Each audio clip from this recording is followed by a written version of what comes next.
Hey everyone, welcome back my channel. অনেক দিন পর চলে এসেছি নতুন ব্লগ নিয়ে।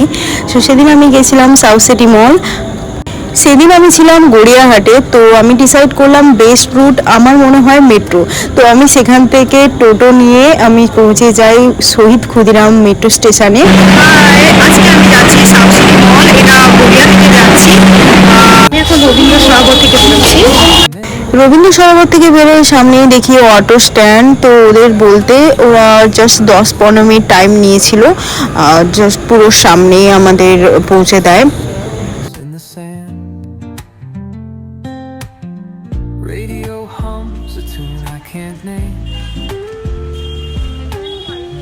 মলের মধ্যে এন্ট্রি নিয়ে আমি বুঝতে পারি যে অনেকটাই বড় মল, যেটা সবাই বলে সাউথ সিটি মল কলকাতার মধ্যে সব থেকে বড় মল। আর ঢুকেই সেটা বুঝতে পেরে গেছি, সত্যিকারই বড় অনেকটাই। অনেকদিন থেকে ইচ্ছা ছিল যাওয়ার, বাট হয়ে উঠছিল না। ফাইনালি সেদিন যেতে পেরেছিলাম।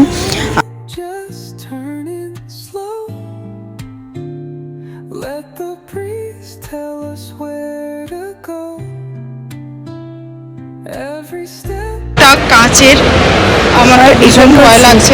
বিশাল বড় ছিল, মনে হচ্ছিল না যে আমি একদম টপ ফ্লোরে রয়েছি, মনে হচ্ছে ওটাও একটা নিচের গ্রাউন্ড ফ্লোরে আমি হাঁটাচলা করছি, এরকম ভাইবস দিচ্ছিল। তারপর আর কি অর্ডার দিয়ে ফেলি আইসক্রিম, কফি, এগুলো কিছুক্ষণ খাওয়ার পর, টাইম স্পেন্ড করার পর বেরোয় যাই, শোয়ে ফেলেই দিনটা কাটাই। সো দেখা হচ্ছে নেক্সট ভিডিওতে, বাই বাই।